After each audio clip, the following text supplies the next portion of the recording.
This man had been practicing with a blade repeatedly in prison, and now he had mastered the skill of using it to harm others. Today was the day he would act. With a determined gaze, he walked toward his target's cell. Upon entering, his cellmate immediately searched him. Once assured that nothing was amiss, the cellmate allowed him to sit down. Since the blade was hidden in his mouth, the man tried to speak as little as possible. The cellmate noticed that Mark kept staring at the books on the shelf and encouraged him to sign up for the prison's educational program to gain knowledge. Même si je sais pas lire, tu pourras apprendre. However, at that moment, blood began to trickle from the corner of Mark's mouth. He had to act.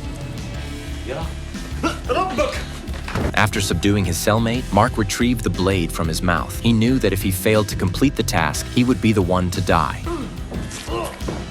Looking at his cellmate lying on the ground, Mark was terrified, but given the circumstances, he had to confront his fear. He stood up and placed the cleaned blade into his cellmate's hand. Having successfully completed the mission, the next day, Caesar's gang members brought Mark a bag of snacks. Although he had gained their protection, Mark couldn't shake off the shadow of having killed someone. Amidst his confusion, Mark didn't waste time. He genuinely took his cellmate's advice and enrolled in the prison's educational program. Being of Arab descent, he couldn't understand the Corsican language spoken by Caesar's gang, so he began learning Corsican from the basics. Time flew by, and a year later, Caesar's Corsican gang had become the dominant force in the prison. They often exerted pressure on the Arab gang. Because Mark was half Arab, he was merely a lackey, serving tea and water. Despite his hard work, he was not well liked.